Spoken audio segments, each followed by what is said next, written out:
onboarding, in my view, actually starts with the very first time a candidate even knows who you are.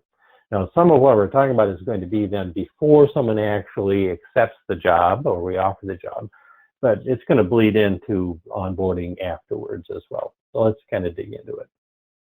I don't know about you, but sometimes orientation can kind of be like this, that it's all about filling out papers and it's boring and we actually want to take a nap before we even get to a morning break. That's clearly what we don't want to do. So, in fact, just real briefly, this is actually not about before the job, but I've got a friend who took a job. She was really excited about it. It was a new job for her, but it's actually a new job for the company as well. So they'd never hired anybody like that before. And I called her within a month of accepting the job, or being on the job, and asked her, how did it go for you? How's it going? And she said, well, not so good. You know, what's happening here, everybody is busy. You know, this is a new job for me. It's new for them too. They really haven't thought it through very well. So I don't have any clear objectives. Nobody has time to kind of give me the direction I'm looking for.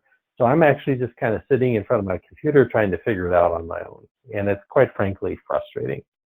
So that's part of that realistic job preview thing as well as onboarding. And guess what? She was gone in less than a year. It was just, they weren't prepared and she didn't get what she expected. I think that was the problem. So how is orientation different than onboarding? It's a kind of a semantical thing. You can use either word, but onboarding, it's this idea of making sure that the new employees are integrated into the organization so that they can be successful and for the company to be successful. And we want them to get the information that they need. So integrated, comprehensive, onboarding tends to be broader.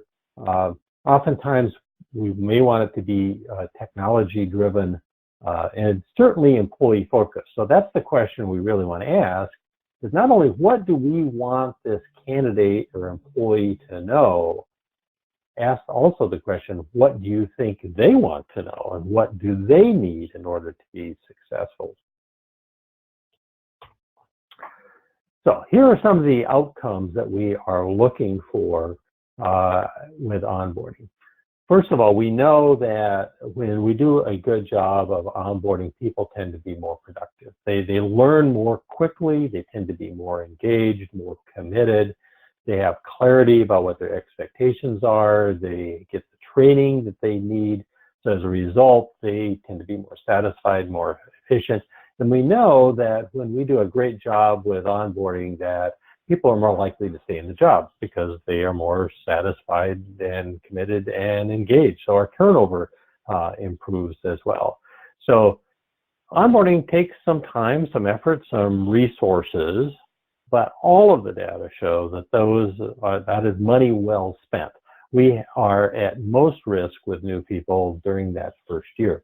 And that's kind of when onboarding happens. So by doing a good job of onboarding on the front end, we're less likely to have turnover and problems on the back end. So this is the way that I look at it. That onboarding is this continual process, and you can see this, the part we're talking on the far left side is the pre-hiring. This idea that this is a time when we make sure that candidates have a clear understanding of what the job is and what is expected, and we meet their needs on the very beginning, all the way through the first year. And I'm going to give you kind of the 4-point piece that we want to really look at. So on the bottom here is a resource, so a website. This is from MIT, Massachusetts Institute of Technology. I think you can just go there and look at it, but there's a couple of checklists that they have, and these are manager checklists. And I'm not suggesting that these checklists will work for you, but I think the format might work for you. And as I recall, these are actual Word documents so you can pull these up and maybe use those in a way that